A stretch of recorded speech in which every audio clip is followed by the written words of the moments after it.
আমাক যে অসমৰ পৰা খেদি দিব বিচাৰি আছে বাংলাদেশীৰ নামত বাংলাদেশী বুলি ইয়াৰ মুখ্য কাৰণ কি জানেনে মই কাৰণকেইটা আজি আপোনালোকক কম অলপ বুজি লওক আপোনালোকে মই আগৰৰ পৰা কৈ আহিছিলো আজি আকৌ কৈ দিওঁ প্ৰথমটো কাৰণ হৈছে আমি ভাবো যে আল্লাহে অকল আমাৰ ধৰ্মটোকে ভাল পায় আৰু পৃথিৱীৰ কোনো ধৰ্মই আল্লাহে ভাল নাপায় এইটো কাৰণত খেদিব বিচাৰি আছে কাৰণ আল্লাহে অকল আমাৰ ধৰ্ম ভাল পায় বুলি আমি ভাবো দ্বিতীয়টো কাৰণ হৈছে অকল আমিবোৰেই জান্নাতত যাম আৰু বাকি কোনেও জান্নাতত নাযায় সব নৰকলে যাব সব নৰকলে যাব অকল আমি কেইটাই জান্নাতত যাম এইটো এটা কাৰণ যেটো কাৰণে আমাক খেদিব বিচাৰে ৩ নম্বৰ কাৰণটো হৈছে আমাৰ কৰ্মখিনিয়ে ভাল আমি নামাজ পঢ়ো ৰোজা ৰাখো আমাৰ খিনিয়ে ভাল তেওঁলোকে পূজা কৰে হেতু ভাল কৰ্ম নহয় পাপ কৰ্ম হয় হোলি খেলা পাপ কৰ্ম বিহু নাচা পাপ কৰ্ম হয় নহয় গতিকে এনেকুৱা চিন্তাধাৰা ৰাখিলেতো খেদিব বিচাৰিবই এটো ৩ নম্বৰ কাৰণ ৪ নম্বৰ কাৰণটো হৈছে যেটো বস্তুক তেওঁলোকে পূজা কৰে হে বস্তুটো আমি কাটি কাটি খাও আমাকতো খেদিবই আমাকতো খেদিবই লাগে নিয়ম হিচাপে যেটো বস্তু তেওঁলোকে পূজা কৰি আছে যেটো বস্তু জাতীয় জীৱনৰ অংগ হয় যেটো বস্তু অসমৰ পৰিচয় হয় সেই বস্তুটো আমি কি কৰি আছো ওপেন কাটি কাটি খাও আৰু তাকে ধৰ্ম বনাইছো গতিকে সংঘাত হবই আৰু খেদিব চেষ্টা কৰিবই এয়া হৈছে ৪টা মুখ্য কাৰণ আপোনালোকে ভাবি চাই লব মই সদায় কৈ আছো শ্ৰদ্ধাৰ ৰাইজ ইন্নাল্লাহা লা ইউগাইৰু মা বিকৌমিন হাত্তা ইউগাইৰু মা বিআনফুসিহিম কুৰাণত আল্লাহে কৈছে যেতিয়ালৈকে নিজকে হলনি নকৰিবা তেতিয়ালৈকে তোমালোকক আল্লাহে হলনি নকৰে ভগৱানে হলনি নকৰে তোমালোক নিজে বিপদ টানি আনি আছা নিজৰ বিপদত তোমালোকে নিজে ডুবি থাকিবা নিজে নষ্ট হৈ যাবা যিমান কান্দি থাকা যিমান চিঞৰি থাকা তোমালোকক আল্লাহে নবচায় ইন্নাল্লাহা লা ইউগাইৰু মা বিকৌমিন হাত্তা ইউগাইৰু মা বিআনফুসিহিম যেতিয়ালৈকে নিজকে হলনি নকৰিব নিজৰ মন মগজু হলনি নকৰিব আল্লাহৰ ওচৰত কান্দি লাভ নাই চিঞৰি লাভ নাই চকু পানী এইবোৰ ঘৰিয়ালৰ এইবোৰ টুকি লাভ নাই আৰু আল্লাহে গ্ৰহণ নকৰে কৰা নাই আমি দেখি আছো এইবোৰ হৈছে মুখ্য কাৰণ যেটো বস্তু তেওঁলোকে পূজা কৰে হেতু কাটি খাম আমি হেতু আমি কাটি খাম হেতু আমি কুৰবানী কৰিম তো খেদিবই আমাক নেখেদিলে কাক খেদিব তেতিয়াহলে শ্ৰদ্ধা ৰাইজ বুজক কথাবোৰ বুজক এতিয়াও সময় আহি আছে অদৰকাৰী বস্তুবোৰ ধৰ্মৰ মাজত আমি হুমুৱাই দিছো হুমুৱাই দি পেলাই আমি এতিয়া এনেকুৱা পৰিৱেশ সৃষ্টি কৰি লৈছো ঠিক আছে নিজে কৰি লৈ পেলাই আমাৰ ওপৰত অত্যাচাৰ হৈছে আমি সুৰক্ষিত নহওঁ সংখ্যালঘু সুৰক্ষিত নহয় এইবোৰ আমি এনেই মিছামিছি চিঞৰ বাখৰ কৰি আছো গোটেই যোগ্য সমাজে সভ্য সমাজে বুজি আছে কথাবোৰ আজিৰ তাৰিখত বুজি পাইছে আমি কেতিয়াও মৰ্যাদাৰে জীয়াই থাকিব নোৱাৰিম শ্ৰদ্ধাৰ ৰাইজ যেতিয়ালৈকে আপোনালোকে মোৰ কথাখিনি অনুভৱ নকৰিব যেতিয়ালৈকে মোৰ কথাখিনি আপোনালোকে বুজিব চেষ্টা নকৰিব তেতিয়ালৈকে আমাৰ মৰ্যাদা আমি কেতিয়াও অসমত ঘূৰাই নাপাওঁ কান্দি কান্দি পাগল হৈ যাওক চিঞৰি চিঞৰি মৰি যাওক এই আন্দোলন থাকিবই বাংলাদেশী খেদাও আন্দোলন থাকিবই কাৰণ আমাৰ মন মগজু বাংলাদেশী হৈ আছে বাংলাদেশী আচলতে 2 প্ৰকাৰৰ হয় প্ৰথমটো প্ৰকাৰ হৈছে আপোনাৰ যিসকলৰ নথি পত্ৰত বাংলাদেশী বুলি প্ৰমাণ আছে তেওঁলোক তাৰে কাগজ পত্ৰ লৈ চলি আছে সেই তেওঁলোক বাংলাদেশী হয় অসমত আহি লুকাই আছে আৰু দ্বিতীয়টো প্ৰকাৰ হৈছে বাংলাদেশীৰ যিসকলৰ মন মগজু বাংলাদেশী জন্ম লৈছে অসমত কিন্তু তেওঁলোকৰ চিন্তাধাৰা বাংলাদেশী তেওঁলোকৰ আপোনাৰ নীতি নিয়মখিনি বাংলাদেশী মানুহখিনি কিন্তু অসমতে জন্ম লোৱা বা ডাটাও আছে তেওঁলোকৰ অসমৰ ডাটা দেখুৱাই দিব 50ৰ দেখুৱাই দিব আপোনাৰ 19ৰ দেখুৱাই দিব ঠিক আছে সব দেখুৱাই দিব তেওঁলোকে কিন্তু তেওঁলোকৰ মন মগজু বাংলাদেশী এতিয়া এই 2 প্ৰকাৰৰ বাংলাদেশী আছে বুজি পালেনে আৰু এই 2 প্ৰকাৰ বাংলাদেশী অসমৰ কাৰণে কি হৈ গৈছে সমস্যাৰ কাৰণ হৈছে সমস্যাৰ কাৰণ হ'ব এই 2 প্ৰকাৰ বাংলাদেশী ঠিক আছে এই 2 প্ৰকাৰ বাংলাদেশী অসমৰ কাৰণে সমস্যাৰ কাৰণ প্ৰথমটো প্ৰকাৰ যিসকলৰ নথিপত্ৰ বাংলাদেশী নথিপত্ৰ ঠিক আছে আৰু অসমত লুকাই লুকাই তেওঁলোকে কিবা কৰি আছে ষড়যন্ত্ৰ কৰি আছে বা কিবা আহি লুকাই কাম-কাজ কৰি আছে তেওঁলোকতো অসমৰ কাৰণে আমাৰ সমাজৰ কাৰণেতো তেওঁলোক আমাৰ কাৰণে কি আৱৰ্জনা হয় বা বিপদৰ কাৰণ হয় অসমৰ কাৰণে দ্বিতীয়টো প্ৰকাৰ এইটো প্ৰথমটো প্ৰকাৰতকৈ আৰু ভয়ংকৰ হয় দ্বিতীয়টো কেটেগৰী বাংলাদেশীৰ হেতু হৈছে মন মগজু বাংলাদেশী নথিপত্ৰ কিন্তু অসমৰ নথিপত্ৰ অসমৰ বা ভাৰতৰ হয় পেন কাৰ্ড আছে আই কাৰ্ড আছে ভোটাৰ কাৰ্ড আছে ঠিক আছে ভোটাৰ আইডি আছে পাছপোৰ্ট আছে সব আছে কিন্তু মন মগজু বাংলাদেশী হৈ আছে এই দ্বিতীয়টো প্ৰকাৰ বাংলাদেশী যেটো যিখিনি মানুহ সেইখিনি বেছি ভয়ংকৰ আমাৰ জাতিৰ কাৰণে, জাতি মাতি ভেটি সুৰক্ষিত কৰাৰ কাৰণে। এতিয়া উপায়টো নাই ন। এতিয়া সেইকাৰণে এতিয়াও বিচাৰি বিচাৰি চৰকাৰে লগাব, এইটো তদন্ত হৈ আছে, হ'বই। আমাৰ বুজিবৰ হ'ল শ্ৰদ্ধাৰ ৰাইজ, এই ইয়াৰে পৰা বাংলাদেশক উলিয়াব লাগিব। যেতিয়ালৈকে ইয়াৰ পৰা বাংলাদেশক নুলিয়াব এই মন মগজুৰ পৰা, তেতিয়ালৈকে আমাৰ মুছলমান সমাজে, আমাৰ সংখ্যালঘু সমাজে, বিশেষকে মিয়া সমাজে নিজৰ মৰ্যাদা কেতিয়াও ঘূৰাই নাপায়। মিয়া সমাজে কেতিয়াও মৰ্যাদা ঘূৰাই নাপায়। মই কলো আপোনালোকক, যেতিয়ালৈকে ইয়াৰ পৰা বাংলাদেশক উলিয়াই নিদিব, বাংলাদেশৰ মোল্লাৰ ভাষণ উলিয়াই নিদিব, বাংলাদেশী লাইফ ষ্টাইল উলিয়াই নিদিব, বাংলাদেশী চিন্তাধাৰা উলিয়াই নিদিব, তেতিয়ালৈকে অসমত মৰ্যাদাটো নাপায়। বাংলাদেশত পাব পাৰে, অসমততো নাপায়, কনফাৰ্ম নাপায়। যিমানে আন্দোলন কৰক, যিমানে চিঞৰ বাখৰ কৰক, যিমানে কান্দা কাটি কৰক, যিমানে হাই হুলস্থুল কৰক, একো লাভ নাই, একো নাপায়। আগতে ইয়াৰ পৰা বাংলাদেশক উলিয়াওকচোন, চাওঁ। আৰু যিটো বস্তু তেওঁলোকে পূজা কৰে সেই বস্তুটো কাটি খাব। আকৌ কৈ আমি অসমীয়া। হয়, আপুনি অসমত জন্মটো লৈছে, কিন্তু অসমৰ সভ্যতা সংস্কৃতিক আপুনি সন্মান জনাইছেনে? অসমৰ কোটি কোটি মানুহৰ শ্ৰদ্ধা ভক্তিক সন্মান জনাইছেনে? আপুনি পূজা কৰা কোনো বস্তুটো তেওঁলোকে কাটি খোৱা নাই আজিলৈকে। আপুনি পূজা কৰা কোনো বস্তুটো তেওঁলোকে কাটি খোৱা নাই। আপুনি কিয় তেওঁলোকে পূজা কৰা বস্তু এটা কাটি খাই আছে? কিয়? যোগ্য সমাজে উত্তৰ দিয়ক।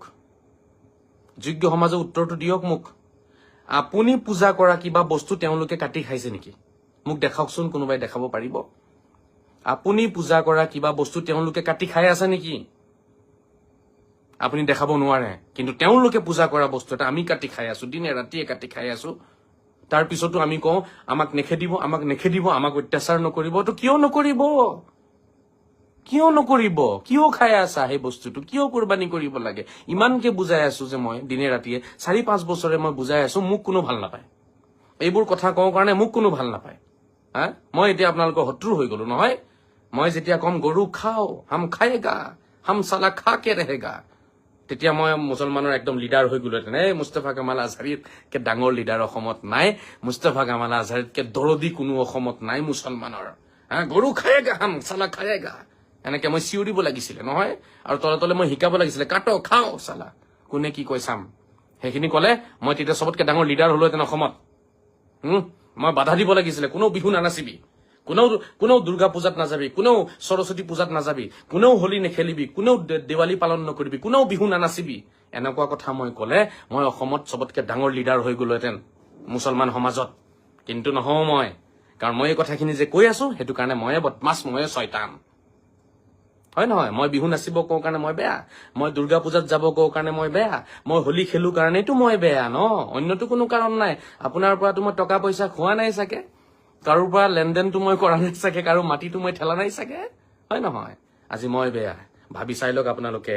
বাংলাদেশীৰ দ্বিতীয়টো প্ৰকাৰ, যাৰ মন মগজু বাংলাদেশী, সেই মন মগজু বাংলাদেশী সেই মানুহখিনি যেতিয়ালৈকে নিজৰ মন মগজু সলনি নকৰিব, তেতিয়ালৈকে এই জাতিটোৱে কেতিয়াও সন্মান ঘূৰাই নাপায়, মৰ্যাদা ঘূৰাই নাপায়। কোনো দল সংগঠনে সন্মান ঘূৰাই আনি দিব নোৱাৰে। এই আমচু নেমচু আৰু কি কি ফেমচু থেমচু আছে যে কিবা কিবি, কোনোৱে আনি দিব নোৱাৰে, কোনোৱে আনি দিব নোৱাৰে। ইহঁতি এনেই ওলাই আহি পেলাই চিঞৰ বাখৰ কৰিব, দালালি কৰিব, ইয়াৰ বাহিৰে একো নাই। এই যে বিহু পাৰ হৈ গল, আমচু নেমচু তেতিয়া কি ইহঁতৰ মাথাত সোমোৱা নাছিলে যে বিহু পালন কৰিব লাগে? ইহঁতৰ মন মগজুত সোমোৱা নাছিলে? গৰুকেইটা এতিয়া ওলাই আহিছে চিঞৰিবলৈ কাৰণে। এই যে বিহু পাৰ হৈ গল, ইহঁতি দেখাব পাৰিব নেকি ইহঁতৰ বেনাৰৰ তলত বিহু পাতিছে বুলি? বিহু অসমৰ জাতীয় উৎসৱ হয়, ইহঁতি বিহু নাপাতিলে এটাও। এতিয়া সিহঁতি ওলাই আহিব, চিঞৰ বাখৰ কৰিব ওলাই আহিব একদম ৰাস্তাত। দৰদী, ইহঁতি দৰদী হয় আমাৰ। ইহঁতি যদি আমাৰ দৰদী হলহেঁতেন আগতে বিহু পাতিলেহেঁতেন। কিন্তু ইহঁতে এটাও বিহু পাতা নাই, কোনেও দেখাব নোৱাৰিব। কেন্দ্ৰীয় সমিতিৰ বিহু পাতা নাই, ইহঁতৰ আপোনাৰ কি কয় এইটো, জিলা সমিতিয়ে ইহঁতৰ বিহু পাতা নাইকিয়া। কিয়? বিহু অসমৰ জাতীয় উৎসৱ হয় নে নহয়? যদি হয় কিয় নাপাতিলে? তেওঁলোকৰ এজেণ্ডাত আছে না আছে এই কথাটো যে সংখ্যালঘু সমাজক অসমৰ জাতীয় উৎসৱৰ প্ৰতি আহ্বান জনাব লাগিব, আকৰ্ষিত কৰিব লাগিব, আহ্বান জনাব লাগিব, মাতি আনিব লাগিব। এই বস্তুটো তেওঁলোকৰ আছে নে নাই? তেওঁলোকৰ ভিতৰত জাতীয়তাবাদ আছে নে নাই? জাতি মাটি ভেটি সুৰক্ষিত কৰাৰ কিবা তেওঁলোকৰ আছে নে নাই কিবা নিয়ম? মই জানিব বিচাৰিম। এনেই চিঞৰিলেতো নহব, এনেই গৰুৰ দৰে ৰাস্তাত ওলাই আহিলেতো নহব। এতিয়া ঈদ আহি আছে, কুৰবানী ঈদ। এওঁলোকে এবাৰো আহ্বান জনোৱা নাই যে আপোনালোকে গৰু নাকাটিব, ছাগলী কাটক। আপোনালোকে গৰু কুৰবানী নকৰিব, ছাগলী কুৰবানী কৰক। এবাৰো তেওঁলোকে আহ্বান জনোৱা নাই, নজনাই, কাৰণ তেওঁলোকে গোটেইখিনিয়ে তলে তলে গৰু খায়, গোটেইখিনিয়ে গৰু খায়, বুজি পাইছেনে? যিবিলাকে নিজে গৰু খাই আছে কাটি কাটি, সিহঁতে আৰু কি অসমৰ জাতিৰ আমাৰ সন্মান বচাব? সিহঁতে কি আৰু আমাৰ সন্মান বচাব এই দেশত? আৰে বাবা, আগতে গৰু খোৱা এৰা তোমালোকে। দল বনাইছা, দল বনাই পেলাই মানুহক উল্লু বনাই আছা, বুৰ্বক বনাই ফুৰিছা। আজিলৈকে মই নুশুনিলো যে তেওঁলোকে এটা আহ্বান জনাইছে। এই কুৰবানীত আহি আছে, অকলে মই জনাই আছো যে যদিহে আপোনালোকে নিজৰ মৰ্যাদা বজাই ৰাখিব বিচাৰে, যদিহে আপোনালোকে ঈদ সঁচাকে ঈদ হিচাপে পালন কৰিব বিচাৰে, যদিহে ভাতৃত্ববোধৰ আপোনালোকৰ ভিতৰত সঁচাকে কিবা গুণ আছে, ভাতৃত্ববোধ যদিহে আপোনালোকে বিচাৰে, তেতিয়াহ'লে এই গৰু নাকাটিব ঈদত। এইটো অকল মই কৈ আছো অসমত, আৰু কোনো নকয়। কাৰণটো কি? কি কাৰণ? আৰু কোনো নোকোৱাৰ কাৰণটো কি? মই জানিব বিচাৰিম কি কাৰণ। শ্ৰদ্ধাৰ বুজি পাইছে নে আপোনালোকে? তেওঁলোকৰ মুখাটো চাওক, তেওঁলোকে আচলতে দুইমুখীয়া হয়। এওঁলোকে যে নিজকে দেখাই আছে আমি জাতিৰ দৰদী হওঁ, আমি ৰাইজৰ দৰদী, ৰাইজৰ কাৰণে ওলাই আহিছো, ওলাই আহিছে একেবাৰে বহুত। চালা বিহু পাতা নাইকিয়া এটাও। সিহঁতে টকা সিহঁতে লৈ পেলাই খালি সিহঁতি সভা পাতিব, সভা, সিহঁতি ধৰ্মীয় সভা, ইজতেমা পাতিব। বিহু পাতিব নালাগে, বিহুটো পাপ হয় তাৰমানে, সেইটো কাৰণেতো নাপাতা ন। এতিয়া দৰদী সিহঁতি আকৌ বিহু পাৰ হৈ গ'ল, বহাগ পাৰ হৈ গ'ল, সিহঁতি বিহু নাপাতিলে। এতিয়া কুৰবানীৰ সময়ত সিহঁতি এটা আহ্বান নজনায় যে ৰাইজ আপোনালোকে গৰু নাকাটিব, আমি হিন্দু মুছলমান ভাই ভাই, আমাৰ মাজত ভাতৃত্ববোধ আছে, আমি ইনচানিয়ত, মানৱতা আমাৰ ভিতৰতো আছে। তেওঁলোকে পূজা কৰে, আমি এই বস্তুটো কাটি নাখাওঁ, বা আমি এই বস্তুটোৰ পৰা নিজকে আঁতৰত ৰাখিম। এই আহ্বান নাই জনোৱা, আমচুৱেও জনোৱা নাই, নেমচুৱেও জনোৱা নাই, আৰু কিবা কিবি আছে চুমু, কোনেও জনোৱা নাই। এই সংখ্যালঘু এটা আছে, সিহঁতিও জনোৱা নাইকিয়া। ইহঁতে খালি মানে চান্সত বহি থাকিব। মুখ্যমন্ত্ৰীয়ে যেতিয়া কিবা এটা দিব নহয়, এতিয়া মুখ্যমন্ত্ৰী ডাঙৰীয়াই এই আপোনাৰ যিবোৰ অঞ্চলত আমাৰ খিলঞ্জীয়া মানুহ কম আছে, তাতে আপোনাৰ আমাৰ মানুহ বেছি আছে, তেনে অঞ্চলত মানে আপোনাৰ তেখেতে আৰ্ম লাইচেন্স দিব বুলি কৈছে। ঠিক আছে, আৰ্মছৰ লাইচেন্স দিব। এতিয়ালৈ সেইটো লৈ পেলাই সিহঁতে টেনচন হৈ যাব বহুতৰে। বাংলাদেশী দুই এটা কৰবাত ধৰিছে যে, ধৰি পেলাই খেদি আছে, এতিয়া সিহঁতে সেইটো লৈ পেলাই আন্দোলন কৰিব। সিহঁতি সেইটোলৈ আন্দোলন কৰিব। সিহঁতি গৰু মাংস লৈ পেলাই আন্দোলন নকৰে। সিহঁতি বিহুক লৈ পেলাই আন্দোলন নকৰে। অসমৰ জাতীয় উৎসৱ বিহু হয়, সেইটো লৈ পেলাই এটা মাত নামাতিলে ইহঁতি, কোনেও মাত নামাতিলে। ইহঁতি এটাও মাত নামাতে। ইহঁতক কেলে মানুহে বেয়া পায়? শিক্ষিত সমাজে কিয় ইহঁতক বেয়া পায়? এইটো কাৰণেই বেয়া পায়, কাৰণ ইহঁতি অসমৰ জাতীয় উৎসৱক লৈ পেলাই এটাও মাত নামাতে। ইহঁতি যেতিয়াৰ পৰা জন্ম লৈছে নহয় এই দল সংগঠনসমূহ অসমত, তেতিয়াৰ পৰা ৰেকৰ্ড নাই যে ইহঁতি আজিলৈকে বিহু পাতিছে। দেখাওক ৰেকৰ্ড। ইহঁতি যেতিয়াৰ পৰা এই দল সংগঠন জন্ম লৈছে আজিলৈকে ৰেকৰ্ড নাই ইহঁতৰ। ইহঁতে আজিলৈকে ৰেকৰ্ড দেখাব নোৱাৰে যে আমি অসমৰ জাতীয় উৎসৱক আমি শ্ৰদ্ধা জনাইছো, আমি পাতিছো আমাৰ বেনাৰৰ তলত। বেলেগৰ বেনাৰৰ তলত পাতে, গৈ শুনি চাই আহে বহি বহি। কিয় নেখেদিব? কাৰণটো মোক কওক, কিয় নেখেদিব? আমাক কিয় নেখেদিব অসমৰ পৰা? নেখেদাৰ কাৰণ এটা কওক, যে এইটো কাৰণে আমাক নেখেদিব। অকল জন্ম ললেই হৈ যাব নেকি? জন্ম ললে কোনো অসমীয়া হৈ নাযায়। অসমীয়াৰ চৰিত্ৰ, অসমীয়াৰ গুণ আমাৰ থাকিব লাগিব। মই এই কথাষাৰে বাৰম্বাৰ কৈ আছো সকলোকে।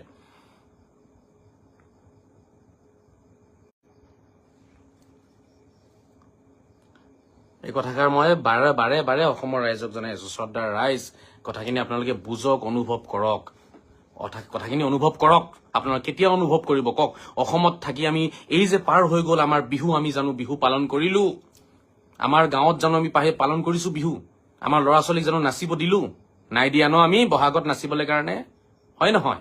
আৰু এই যে এতিয়া কুৰবানী ঈদ আহি আছে, তেওঁলোকে পূজা কৰা বস্তু এটা আমি কাটি খাম, তো আমাক কিয় নেখেদিব? ইমান সৰু কথা আমি কিয় বুজি নাপাওঁ? মই বাৰম্বাৰ ইয়াৰ আগত কৈছো, গৰু কুৰবানীৰ লগত ইছলামৰ কোনো সম্পৰ্ক নাই। গৰু কুৰবানীৰ লগত আল্লাহৰ কোনো সম্পৰ্ক নাই। গৰু কুৰবানীৰ লগত কোৰাণৰ কোনো সম্পৰ্ক নাই। গৰু কুৰবানীৰ লগত হজৰত মহম্মদৰ কোনো সম্পৰ্কই নাই। গৰু কুৰবানীৰ লগত কুৰবানীৰে কোনো সম্পৰ্ক নাই। এইটো মাত্ৰ জিভাৰ লগত সম্পৰ্ক। আপোনাৰ জিভাৰ সোৱাদ, জুতি আপুনি বিচাৰি পাই আছে সেই মাংসটোত। আৰু এক গুলি 4 চিকাৰ। নিজেও কুৰবানী কৰিলে, গাঁৱত লেবেলো মাৰিলে, পৰিয়ালকো খুৱাই দিলে।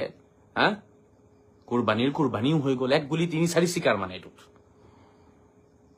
এইটো বস্তুটো বেয়া। মই আপোনালোকক আকৌ অনুৰোধ কৰিছো, আপোনালোকৰ ভৰিত ধৰি, আপোনালোকৰ চৰণত ধৰি অনুৰোধ কৰিছো, কুৰবানীত গৰু আপোনালোকে নাকাটিব, গৰু কুৰবানী নকৰিব। যদিহে অসমত নিজৰ মৰ্যাদা লৈ জীয়াই থাকিব বিচাৰে